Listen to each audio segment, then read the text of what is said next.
Wait, are you are you gonna count me in? Whatever. I'm just gonna go for it. Welcome to the Queen's Lead podcast. I'm your host, Amy Singleton, and as a child of the 80s, I'd love to say queens rule, but they don't. Queens lead. Being a queen means you are worthy to be a leader of people. The guests on our show do exactly that. They are leading the way in their businesses, families, and communities. And they're taking their rightful place in the spotlight, leading and inspiring the developing queens in all of us. Welcome to the Queen's Lead podcast. Now here's your host, Amy Singleton, the queen of realness, leading conversations about business, life, and the real shit you want to know.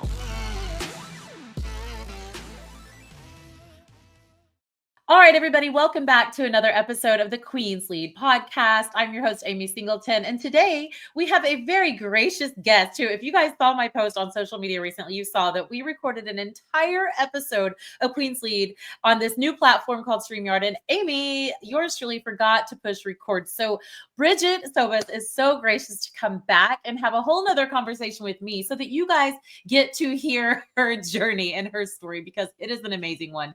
Brigette is the owner of Power and Joy Coaching Academy. Welcome back, Brigette. I'm so happy to be here with you. I had so much fun last time and I'm ready to have some more fun. I love it. So first off, just would you please introduce yourself and just tell the guests who you are? So my name is Brigette Sobus and I own Power and Joy Coaching Academy. And I've been an entrepreneur, a long time. Going on over 18 years. Wow. Yeah. Wow. I originally, I started off at my first entrepreneur journey. I started off as a salon owner. I was working in a dysfunctional salon, making over 6 figures in revenue. And I thought, if I can own a business, there's no reason why. If he can own a business, there's no reason why I can't. So it was a man running a business full of dysfunctional women, I'm assuming. Yes. So the opportunity presented itself and I was able to, I bought his business and then, I became the dysfunctional salon owner, not knowing what I was doing. Yeah. We all think we can do better, right? I constantly find myself asking like, why am I not in charge of this? And then you get in charge of it and you're like, oh crap, this was a lot harder than I thought it was to be in charge of this. Right? Yeah. I mean, it's like even goes back to that whole that iceberg theory. Like we're only really seeing that 10% of what's going on until, looking, we can look at something else and go, oh wow, that looks so easy and effortless. And then we don't really see all the things that have to go into play to do the thing that looks easy and effortless at times. Yeah. But you figured it out. You got it rocking and rolling and are now coaching business owners through all of the problems that you encountered and coaching them to success. So, okay. So let's go back then to my favorite topic, which has been a huge topic of discussion lately in my circles anyway. There's so much synergy around this topic. I want to know about little girl Brigette. Oh, little girl Brigette. She was I was a very curious girl that I was probably getting into a lot of trouble. But, unknowingly. Well, I would know I would end up being in trouble, but I remember, going on field trips in kindergarten and then probably checking things out and then getting in trouble for that. And I definitely you're going behind the banner, like to discover and figure out what everything is. Yeah. Or looking in I have a memory. I think this is what really got me in trouble. I had a memory of looking into a pond, like this big, body of water. And probably because they didn't want me near the water, because terrible things that could happen. Yeah. Getting in trouble for that. I was always when I was really little, I would probably have full blown on conversations with the kids next to me and the teacher was talking. I love dancing. Anytime we had a family party, my cousin Ronnie and I, we were like the stars of the dancing competitions. Yes. Yes. Oh man. Yeah. I spent so much time with my cousins making up dances to perform for I mean, truly, So fun. truly a leader, right? Like you were just sounds like you were just itching to get out in front and discover and learn and just Mhm. be everything you were. What age were you when that was squashed? Oh god, Or I know. permanently squashed? Yeah, that's such a great question because I was so outgoing, and then there were definitely as I started getting older, especially when I went into, like, um, middle school and then, high school, I would then turn into the quiet one. I was super Mm, quiet, I was very yeah. shy. I was not like I think I would try to join things and then I would drop out. So I became super shy in high Yeah. school.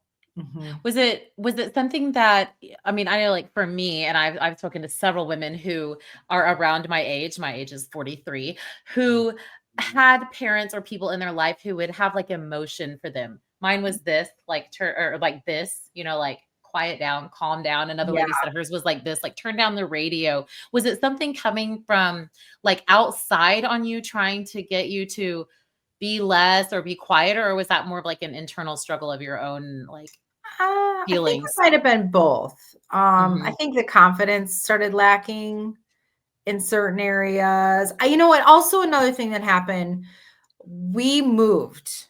Like, Mm, I moved at, like, those ages that are kind of vulnerable. So, yeah. at the in 6th grade, I went to a different, school, and then, 7th grade to 8th grade, I went to a different school, and I think, like, trying to fit in. So, I Yeah. felt like I went from, like, being, in this area where it was middle class, and then I went Mhm. to more of a suburb that was, like, upper middle class, and now I Mhm. felt like at that time, I felt like if I'm really thinking about it, I was now with I felt like you had to be popular, you had to prove things, Mm. you know, Yeah. you had to have the swatch and the tree-torn shoes and the Guess jeans and, Oh, it's man. like Yeah. that kinda fitting in, Mhm. so, and then when I was, like, trying to fit in and, like, be like, "Oh, I have these cool things," and then, then another girl would, like,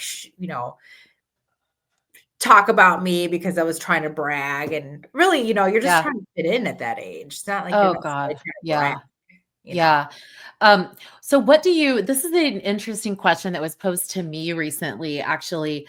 Um, what do you think that your childhood taught you that you kind of Um, had to unlearn as an adult? Taught me that I unlearned. Um, I think it is like I wanted to be a leader, Yeah. and then I unlearned it, and then I actually decided to relearn it. Yes, full circle. That's the Mhm, same. I mean, that's kind of the story I keep hearing over and over again. It's like we were this thing as a little girl, 4, 5, 6, up mhm. until about that junior high age, 11, 12, 13 is when we kind of like go, "Oh crap. Now I Yeah. have to fit in and be cool or be this one sort of thing." And then we come back to like what we always really were. Mhm. So can you tell Oh, me I about totally agree with that, yeah. 100%. So tell me about when you started making that turn back to who you were and who you are now in this leadership. Well, yeah, so I think when I started getting into my 20s, I found a career I loved and I became, a master certified hair colorist. And then all of Yeah. a sudden I was like, I was thriving. Like I was an award-winning colorist. I, became master certified. I built clientele easily and effortlessly. I would win sales awards for when I worked for Wow. corporations. Yeah. And then when I took the salon over, at first I was a big, hot, dysfunctional mess, crying all the time because I didn't know what I was Oh. doing. But I hired a coach and consultant. So when I Yeah. hired the coach and consultant, I started thriving again and I grew the business 30, 40%. So then it's so interesting because my leadership then versus now, even like then I actually think there was a part of me that was improving mode too. Like Yeah. Okay. I was a people pleaser. I was proving. I was like, I can do this, and I'm going to show you I can. Yeah. So that was like more coming from just perfectionism in a lot of ways. Where now I've shifted a lot, where I've let a lot of that people pleaser go, and I've been able to regulate my nervous system, where before my I would say on a scale of 1 to 100, my anxiety used to be at 150. Wow. I was Really? always worried. I was always stressed. I was always, and even when I was having fun, I was like worried about I had a really hard time being in the present moment, I guess, if you will. I Yeah. was so future driven and so focused on what was next all the time. Mhm. Yeah. So tell us about when you took over that salon. There were all these things that you just knew you were going to fix and like rush in and kind of save them. And what were those things that were below, like you were talking about, below the surface of the water that you just weren't really expecting as a new business owner? I had no idea what a cash flow projection was. I didn't know what a budget was. I just thought I was going to own a salon, and the 6 figures I was making was going to turn into $1 million, and I was going to own a yacht on Lake Michigan in Chicago. Yeah. I just didn't know what I didn't know, like Sure. building a business behind the chair doing hair is completely different than, running and having systems in place. So Yeah. for me, learning how to run a key turn business was, invaluable. Like learning how to put job descriptions in place, policies and procedures, handbooks, compensation packages, Yeah. having business insurance, Yeah. all the things, so Yeah. you can truly run a key turn business. And I will tell you, and this is what led me to do a lot of the work I do now. I thrived on systems and structures. Yeah. And I was also constantly worried, stressed, overworked. I was a yes man to everything. I would find myself Mm. working, 16 days in a row, 12-hour days. And it would happen quite often because I was saying yes to yes, yes. And I was also then a coaching consultant working for another company, traveling Wow. around the country. So I had the salon that I was running where I had everyone everywhere from, 6 was the least amount of employees I ever had, probably. And then I had like maybe 26 and then everything in Yeah. between. Yeah. But no, learning systems and structure supported me on like thriving. And even so I've had breast cancer twice, Mhm. which we're all free and clear of. And but the first time I had it was in 2000, I think it was 2015. And I was able, because I had solid systems and structures in place in my company, Mm. I was able to take a 7-month leave of work, of absence from Wow. the salon. Yeah. That's So if huge. you are, entrepreneurs, systems and structures are a must, must, must, must, Absolutely. must. And Yeah. then working on your own mindset is Yeah. extremely invaluable. Yeah. So what was it that caused you to decide like, okay, I've got my handle on this. I've made this successful. Now I want to help other people do that. I was like, yeah. So again, 2005 is when I bought my salon, realized I did not know what I was doing. And then because of working with a coaching consultant, I started, literally turned my life and business around. That was truly what inspired me to want to become a coaching consultant for others. 2005. That's really like that was a very early on for the coaching sector. Like how did you even become aware that there was a coach or like how did you get it? I mean it's very common nowadays, right? To like Yeah. you just hire a consultant. But back then it was definitely not nearly as common. Can you tell us Yeah. how that happened? Yeah. So after negotiating, finally signed the dotted line, and now I own it. Yeah. And there was people. So the person that I bought the salon from, he actually had another location, and 2 of the women that I knew opened up their own salon. Oh, And wow. they reached out to me and they were like, oh, we're going to this conference in San Diego and it's for salon owners. You should come with us. And I was like, I don't even have the money to go. Like, I just bought a salon. Yeah. So they introduced me to somebody that worked in the company, a consultant. And I Mhm. had a conversation with her, and it was kind of like, well, what's going to happen if you don't learn how to, blah, blah, blah. Before you know it, I'm hiring a coach. So I signed up, hired a coach. I think at the time it was like 1,800 a month for 2 calls a month. Wow. That's Yeah, a huge and then I investment. had I invested in going to workshops and all these other things. And Yeah. so back then I was paying well Wow. over $1,800 a month for coaching and consulting. And So what was the I had first no thing she idea what did for coaching and you? consulting was either. Pardon? What was the first thing the coach did for you? The first thing the coach did for me was teach me how to make more money with my own clients behind the chair.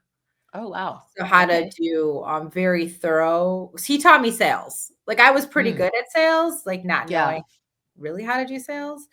But from the sales that I've learned, and I actually teach other people how to do these sales scripts.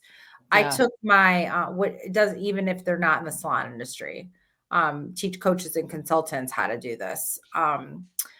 I went from an average service ticket of $90 to $140 Oh, wow. without even seeing more clients. So I learned how Yeah. to upsell. So I was learning how to make more money so I could start working less behind the chair so I could actually work on growing the business and running the business. Wow. Not So being the stability, yeah, really. not being the because that's the challenge that a lot of I don't know, have you heard that book, The E-Myth? Oh, yes. Oh, yes. Yeah. Right? Yeah. Like, So so many people, when they come to me and they're like, I've got this side hobby. I'm thinking about building a business. I'm like, I have a book for you. okay, great. Yeah, that's Yeah, an amazing 100%. book, Yes, right? yes. Because it's like It's whether so you're good. a dentist or a mechanic or a hairdresser, you get the entrepreneurial seizure Yeah, and you open up a business and then now you're still wearing the technician hat. You're right. still the one responsible for bringing in all the sales. Yeah, So, so I learned how to grow my sales so then I can step away and work less as a technician and then teach my team how to make more money. And then, I think it was within the first 5 years, like the salon didn't need my sales anymore. wow. Yeah. Yeah, So, that's huge. so So I was able to work on the business and run the business, not be the top yeah. salesperson in the business. Was that so, like, going back to that book, but the book is called The E-Myth. They now have an updated version called The E-Myth Revisited by Michael Mhm. Gerber. If you haven't checked it out, if you're thinking about starting a business, you're out there doing like a side hustle and you're like, I think, I want to one of the main stories in the book is a woman who was a baker. She's like, I want to own a bakery. It's like, are you sure? Because there's a big difference between baking pies and owning a bakery, right? Yep. Did you personally go through any kind of like any season of sadness when your actual hands-on doing of the thing that you loved, which was hair and coloring, when that started to decrease and your business acumen and like actually having to run the business, was that kind of a hard transition for you to go from technician to leader? No, No. not for me. Yeah. No, you know what was hard? Because this was hard to battle with the people pleaser in me. I Mm, had employees that worked for me that like I worked with them before I owned it. Then they worked for mm. me after I owned it. And then they worked for me like pretty much the whole time I owned it. Yeah. I battled with their opinions and judgments that Ooh. they thought I should still be doing hair. Oh, wow. Yeah. Okay. So Yeah. that's where sometimes I would get like, well, you should be in here doing hair. You should this, you should that. And I'm like, I'm running the business. Like, Yeah. so Yeah. I battled with other people's judgments and opinions Yeah. about me should be still doing hair. Yeah, Whether I that's would see a huge. client, sometimes I would see clients in the salon and they'd be like, "Oh, I wish you were still doing my hair." And Yeah. so that was what I personally, no, I was fine with the transition. I did love color. So have you ever read I think we talked about this last week, but he talks about the zone of genius, Gay Hendricks book. Yes, The Big Leap. Yes, The Big Leap. Oh my gosh, I would so probably, good. so I probably would say doing hair color, being a hair colorist, Yeah. that was my zone of excellence. Okay. Right. Yeah. Yeah. My zone of genius is coaching and supporting other people. Yeah. I That's love what that. it is. So yeah. So When did you when step someone says, "Do you into miss doing hair?" I'm like, no.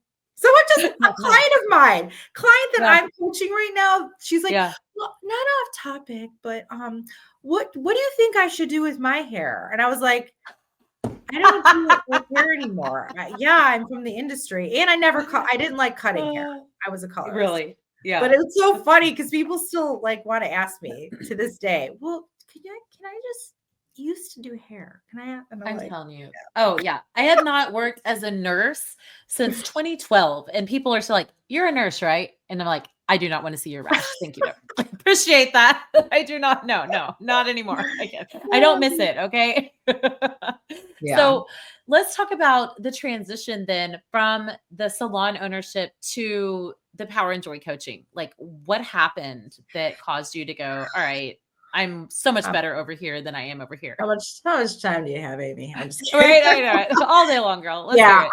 I mean, I have I've had amazing things happen. I've had really crappy things happen, but like ultimately, in 2010, I found my salon was award winning. I will own those bragging rights.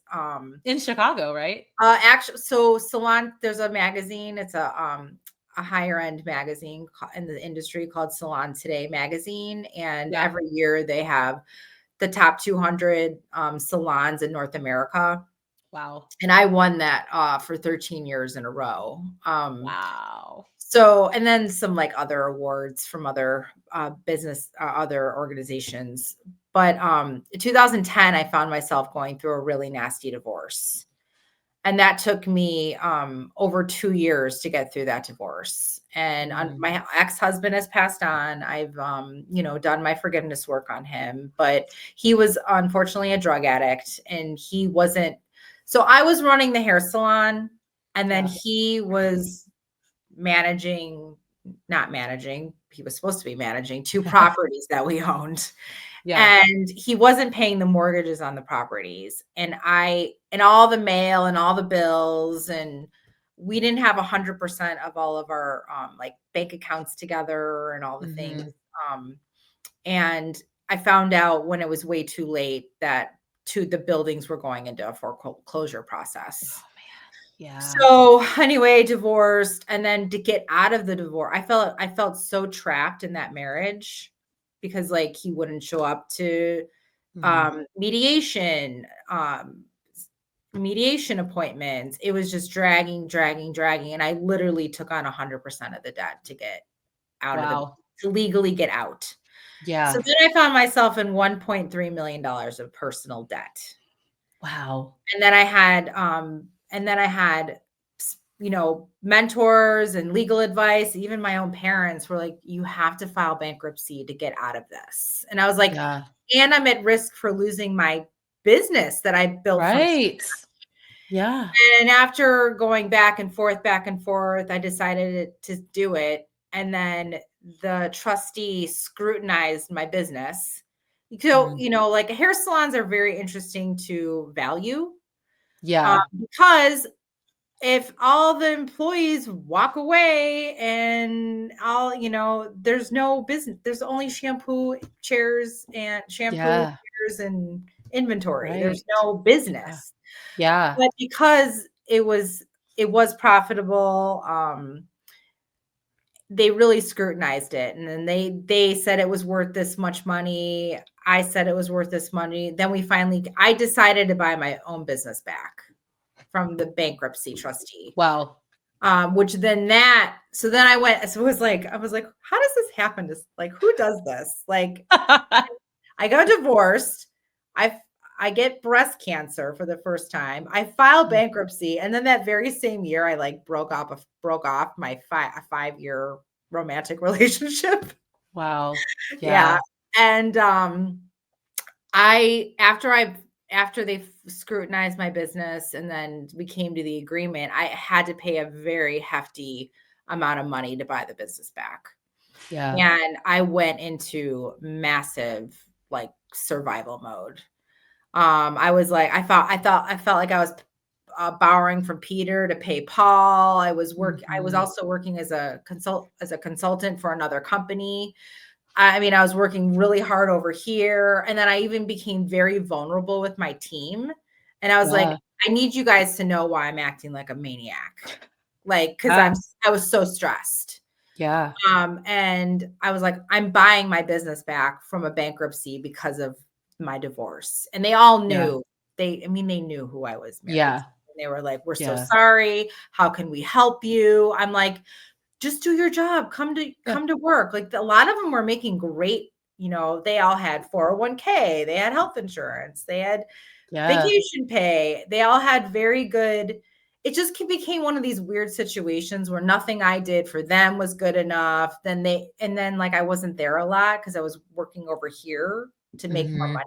So I pretty much coined 2019 Dark Night of the Soul year. Yeah. Where I was like, what is the point of anything like that? I had some pretty dark thoughts, which everyone's clear of.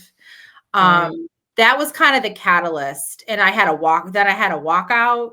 Like I had never had a walkout in like almost 15. I almost owned it for 15 years. Never had a walkout. I had a walkout. I was like then I gave it that one last chance to buy it back. Like, not buy it back, but to keep going. And I finally was like, I felt like I hit such rock bottom. Yeah. And then I reached out to a mentor of mine who actually said, Bridget, you should just let it go. You're up for a bigger game of life. Cause she knew me for a time. She actually owned the consulting company I owned that I first, when I first hired my first coach. Wow. And I reached back out to her and I was like, I need your help. Like I need help again. Like I put my ego aside. I was like, and that's where I powerfully decided to say, you know what, this is the universe's way of kicking me in the booty and saying, you're done owning a salon. Yeah. The universe has something bigger for you to play. So I actually put it on the market during the pandemic. And then I was told I had to shut the salon doors to close it during the pandemic. I was very happy about that, to be honest. And then I sold it. I sold it. I sold it during the pandemic. And so that was kind of the journey of how I sold that. And then I was thinking to myself, so what's next? What is next for me? And I was still working for that other consulting company. And I was like, I think I'm going to start my own little consulting practice and coach women.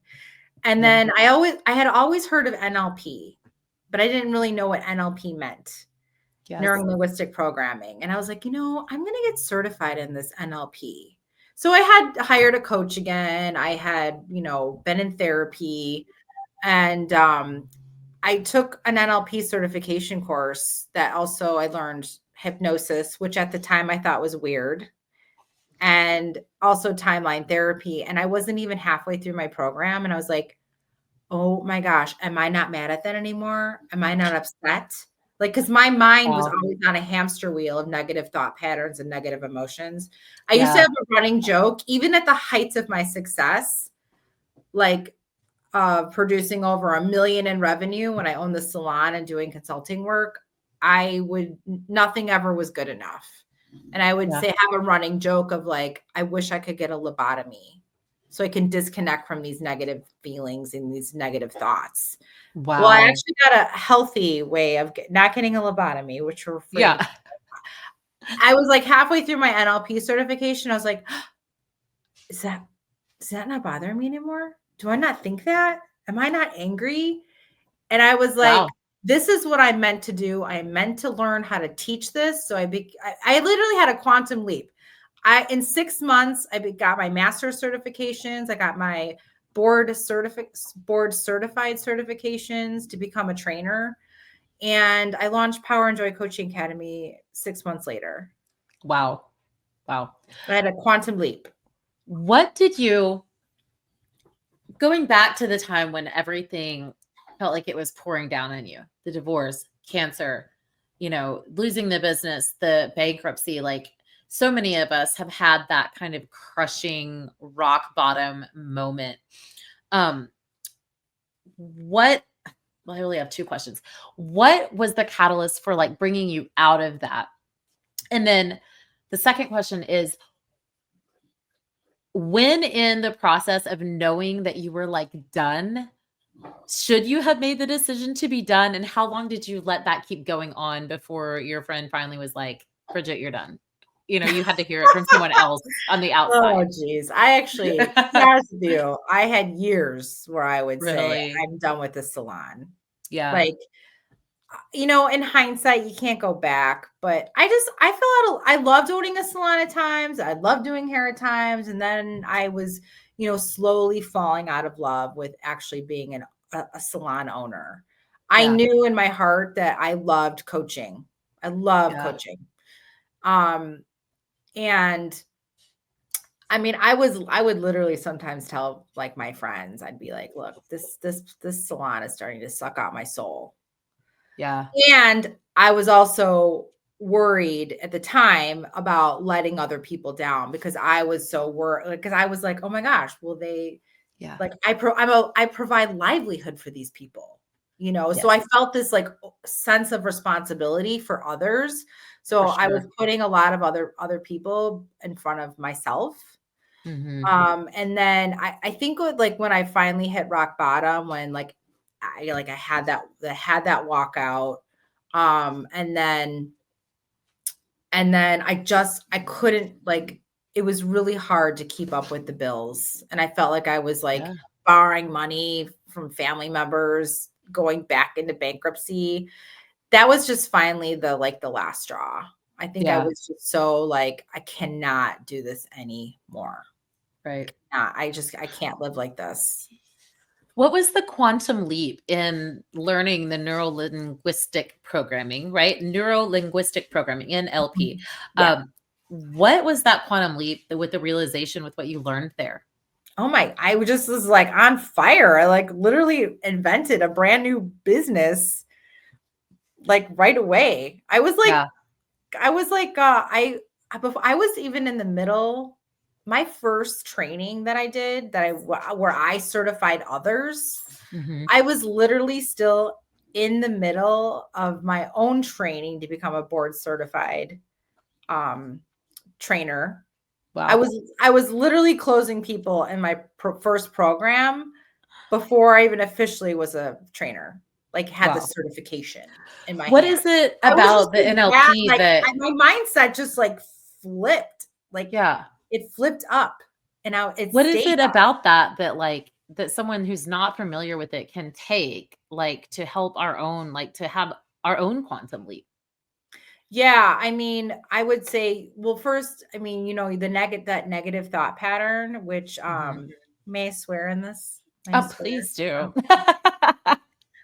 With your permission, that negative thought pattern that goes in people's minds, like, I'm not good enough. They're gonna leave me, the fear, whatever. I call that the Itty Bitty Shitty Committee. I love it. So they're over here going, yeah, 100%. And here's a lot of the things, it's like we start having more conscious awareness of your thoughts and what they're really coming from. Because around 95% of our behaviors and decision making come from our unconscious mind. Yeah. And we're not even realizing it. So start really having conscious awareness on what your behaviors are. What is that thinking? What is it about? My belief system is that negative thought thinking actually comes from the inner child wounds that are ready to heal. And people deserve to heal them, because when they're healed and released, then your mind becomes more of your best friend. 100%. I feel like, I don't know if it's based in NLP or what. I'm reading a book about the mind and about some of that, those neural pathways that we have just trained over and Yeah. over. And that question that I asked you came from, I think that's where it came from. That book was like, what has your childhood taught you? And, when I really go back, I think, well, my childhood taught me that I was too much, that I was too loud, that I was never going to get voted for, that I was never going to be chosen, that I wasn't good enough, that I had to perform and achieve in order to be loved. And when you tell that story to yourself, I actually just had the most mind-blowing realization today that, believe it or not, in visualization, manifesting, or prayer, whatever you want to call it, the things you think on are the things that happen. It's the things that expand. And what we have been like, I'm learning more about visualization and deep visualization and manifesting in the way that it retrains your brain. It's like what I've been manifesting all this time is what's happened to me. I've been manifesting that this whole time. And one of the things that I have truly manifested that has just blown my freaking mind, Bridget, is that I have manifested having just enough to get by. Oh, gotcha. Yeah. Because I have said that, growing up with maybe not enough at times, or when mom was worried about bills or whatever, I've said that one thing so many times. I just want to have enough to get by.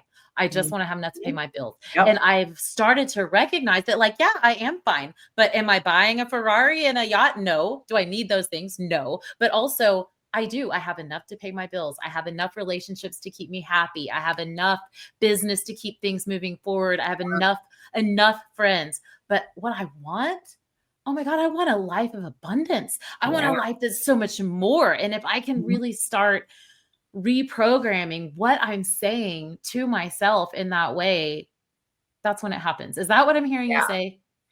Yes. And I just got I got the good chills, like just me too. I'm like, what the hell is happening? This is like, is it really this easy? Is it really that easy? And that's the question. Yes, it can be that easy. You definitely, like, here's the thing, like I said, 95% of our behaviors and decision making are unconscious. And a lot of those unconscious beliefs we were quote unquote programmed with them. Most of them were between the ages of 0 to 7. They're actually even thinking now, like science is actually thinking like, maybe in the first trimester, and there's other theories that could keep going on. So our unconscious mind, when we're that young, is like an uncritical little sponge. We're downloading everything, the good, bad, and the ugly that's surrounding us, the attitudes, the values, the belief systems, the feelings. Yes. Like, the anxieties and the pressures. Oh my God. Yeah. Yeah. And I believe that stuff gets even, like that stays in our cellular system until we release it. So going back to, so here's another thing. This is another thing I love. Like when you said, oh, just enough to get by. Well, the unconscious mind doesn't process a direct negative. So if I say, do not think about a purple pig, do not think about a blue tree, do not think about your nose. Should you think about any of those 3 things? All of them. Okay, so this is the unfortunate part. When I ask a lot of people, what do you want in life? They're telling me all the things they don't want. So do you know anyone in your life, and listeners, if you could think of someone in your life that keeps talking about all the things they don't want in a romantic partner? They're like, oh, I don't want to date a jerk. I don't want to date blah, blah, whatever. The don'ts. Yeah. And you notice that they continue to keep dating the same person over and over again. 100%. That they don't want to date because they keep talking about what they don't want. Yeah. So you're attracting the things you don't want. So you, like, I can hear so clearly when I'm talking to someone, especially a coaching client, like, are they talking about and focusing on the things they don't want, or are they actually focusing on the things they want? And then that's where the attraction starts. Like, I don't know if you followed, do you know who Bruce Lipton is? I don't. I would I'll highly write it check down there. Bruce Bruce. Lipton out. Okay. He's all about like, he's a firm believer, like, you can heal your own body, just Yeah. with your mindset. Mhm. Joe Dispenza is another one too, which I love following him. And like Bruce Lipton says, worrying and thinking about things you don't want is like praying for things you don't want to happen. It's Yeah. the opposite Yeah. of. Right. Yeah. Oh my gosh. 100%. Yeah. Yeah. So is this where that you mentioned before timeline or timeline therapy? What is that? Yeah. So the best way I like to describe timeline therapy, it's a hybrid of NLP work and hypnosis. So the easiest way I like to describe it is, do you know the movie Scrooge or Christmas Yeah. Carol? Yeah. Yeah. I love So that. he like floats out of his body and he like he goes in the past and he watches his past self. He Yes. doesn't become his past self. He's watching his past self. And he gets all these new awarenesses and learnings. And then he Yeah. comes back into the present and then changes the trajectory of his life. So Okay. timeline therapy, I work with people on releasing like major negative emotions like anger, sadness, fear, hurt, guilt at the root cause.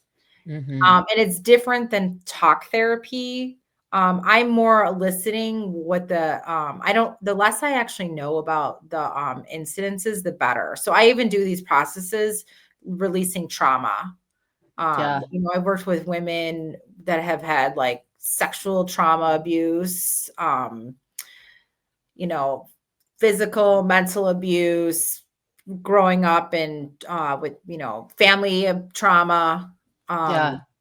to release it through timeline therapy modalities. And Wow. it's pretty easy. It's pretty easy. It's pretty quantum leap. Once I get a client go like understanding how to do the process and go through it, I mean, I could Yeah. support them on releasing a negative emotion within anywhere from like, usually on average, it's around 10 minutes Wow. up to like around 20. So then I like have them go through this process. And like, I'll say, before they go into the process, I say, can you think of an event that happened recently where if you think about that event, you're going to be angry all over again? And Okay. Yeah. they're like, yeah.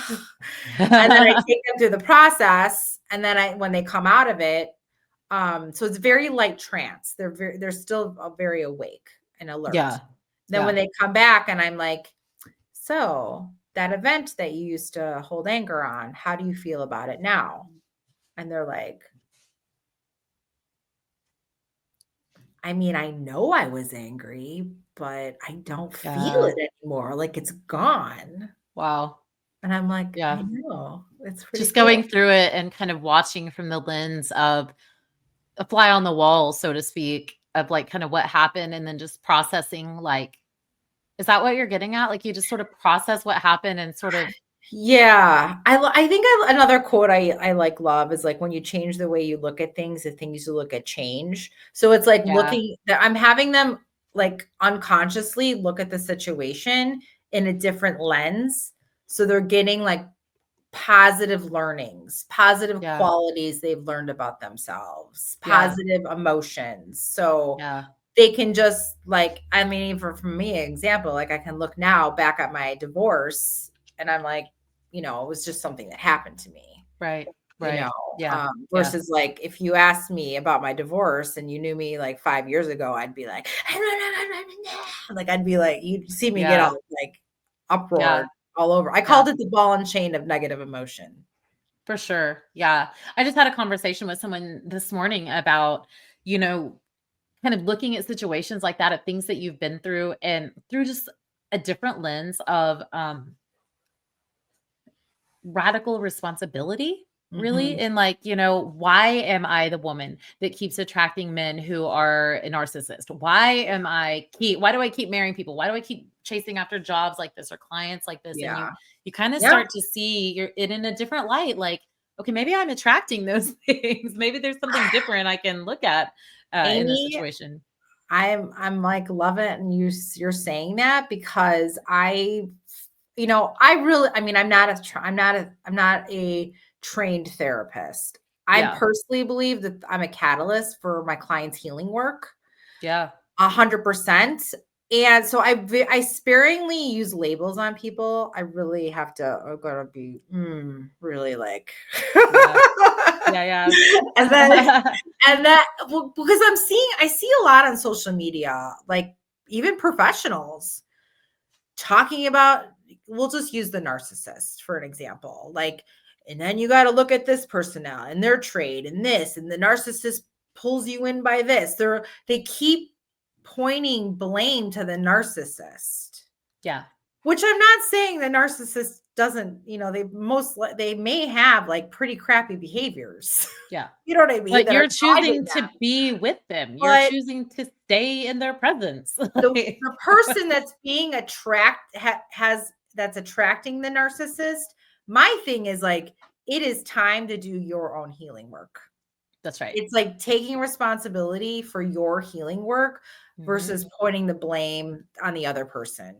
100%.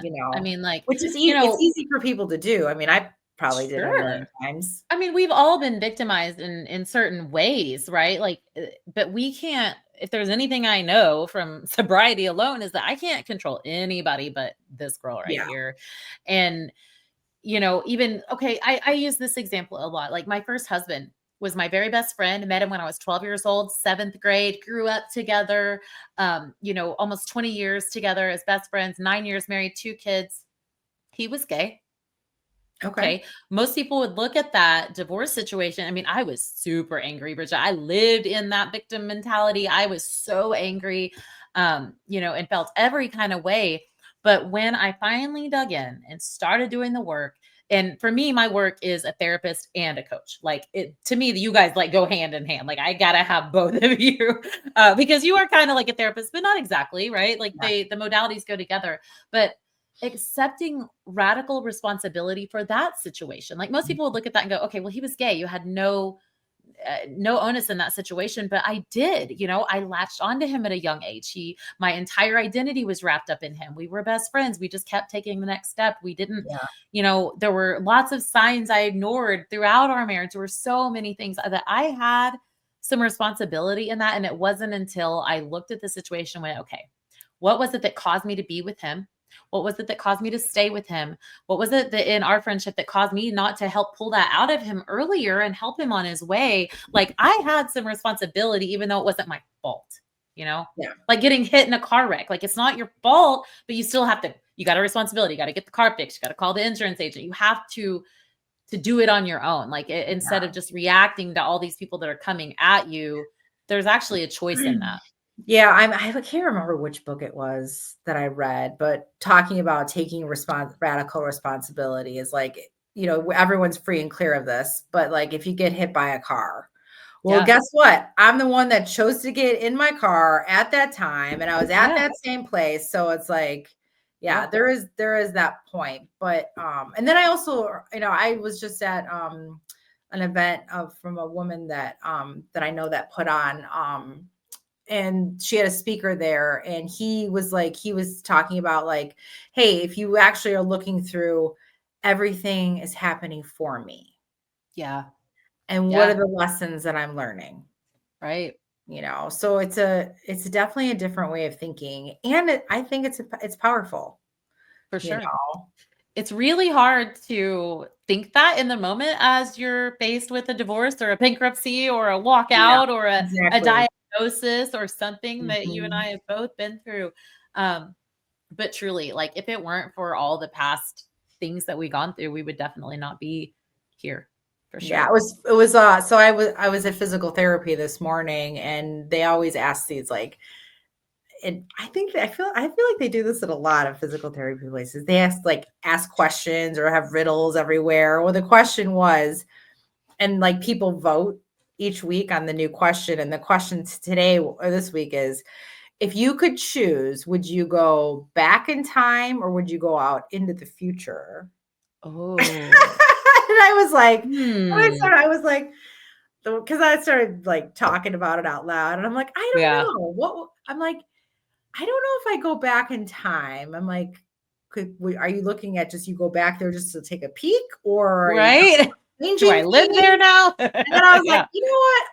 I think I'd go into the future. Yeah. And then I'm like, because if I go into the future and I see something I don't like, I can come back and then I can change it because it hasn't happened yet per se. That's right. I don't know. It's That's just an interesting question. It's interesting. Well, so like even with, I mean, if you're going to get into Joe Dispenza's work, if you read any of his books, one of the stories is that how powerful praying is, especially when it's like a conscious collectiveness. Yeah. Like groups and groups of people praying about the same thing and how that can help change and heal.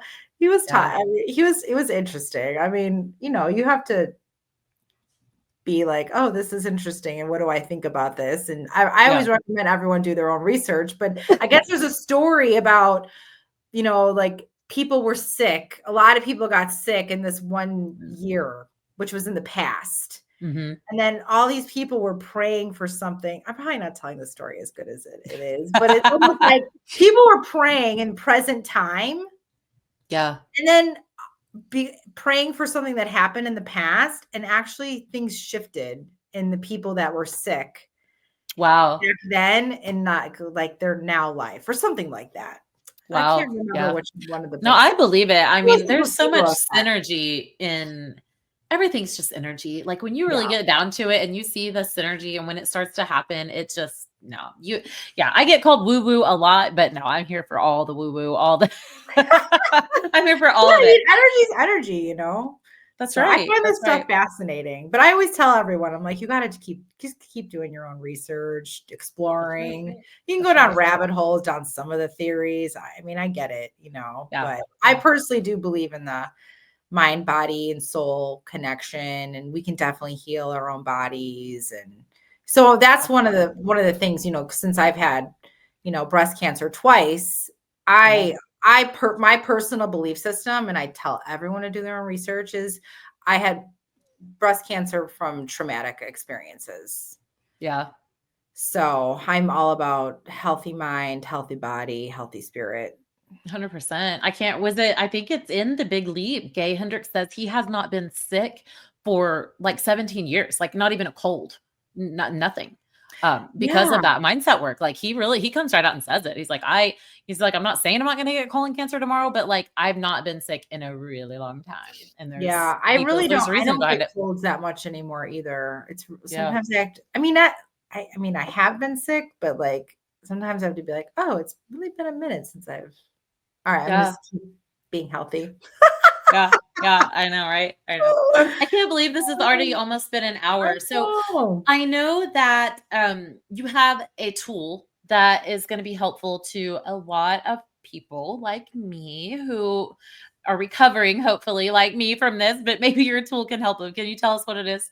Oh, yes, my Stop Being a People Pleaser as a business owner guide. Yes. If you were a people pleaser, and I know you are because you're listening to my podcast and you're trying to work on it, and it's fine. We're here for you. We've got a tool. Bridget has it. It's going to be in the show notes. And it is a how to not be a people pleaser guide, right? Yeah. Stop being a people pleaser as a business owner. And then it goes into the 4 different types of people pleasers, what you can start recognizing in yourself. And then I also give some tools and techniques how to start actually taking that crown off. Yeah, that's good. That's good. Guys, okay. So what I'm getting from this whole vibe of this conversation is, first of all, you are not like a business owner over here and a little girl over here and a grown-up over here. Like, you're a person, and everything that you bring with you from childhood to now is going into your leadership. It's going into your business. So doing the work is important on the business, and most importantly on yourself. When people, I know you all have heard this a million times, like, you're getting in your own way. And until you understand what that really means, like, you don't even know what that means, that you're getting in your own way. But I know one way that we're getting in our own way is by not being aware of the way that we're acting and the reasons behind that. And Bridget's work really gets to the root of that and really helps you to overcome all the bullshit, the itty bitty shitty committee thinking that is going on I love that. Totally using that. Like, it's on your shoulder constantly. Like, you're not good enough. You're never gonna, but you can. And it's possible. It 100% is. Tell us who is the best person to work with you and how they work with you, if they're curious about how they can kind of have a quantum leap of their own. Yeah, so I love working with women entrepreneurs that have been stressed, burnt out, overwhelmed, people pleasing, possibly resenting their own businesses. Hey, that's all of you. That's all of you. To reinvent their lives with power, joy, and profits. So Yeah. I've got 8-hour quantum leap breakthrough sessions. I have 3-day identity shift retreats. I certify people to learn to do the work. And then I have coaching packages. So those are all the lovely ways I love to work with women. I do work with men on occasion, but yeah, I work with lots of women. And so those are the ways. I love it. Thank you so much for being my guest. We'll have all of Bridget's links in the show notes. So go over and check her out. powerandjoycoachingacademy.com is her website. It is beautiful and your photos are amazing. I'm loving this belt buckle over here, by the way. Go check out her website. It looks really fabulous. And she's got some free tools on there. We'll link that free Don't Be a People Pleaser guide in the show notes. And so Bridget, thank you so much for sharing with me now 2 hours of your life. We did record this session. My pleasure, It's been such Amy. a pleasure. Thank you for being who you are. And thanks for being a queen that leads. Same to you. The Queen's Lead podcast is recorded worldwide and produced by the kick-ass media team at the Height Digital home base in Nicaragua. Until our next episode, stay real, queens, and go lead. Remember to tap that follow and leave your review. For freebies and more real, inspiring content you love, go to amysingleton.net and connect with Amy on her socials at @TheRealAmySingleton. One more thing. This is the legal language, what my lawyer wrote and what I need to read to you. This podcast is presented for educational and entertainment purposes only. I am Amy Singleton, and I'm just your friend. Although I may speak to many on this show, I am not a psychotherapist, a business coach, a doctor, a CPA, a lawyer, or probably anyone who should be giving you professional advice. This podcast is not a substitute for a relationship with your doctor, coach, or any other licensed professional. Got it? Good. Now go be a queen and follow me at The Real Amy Singleton.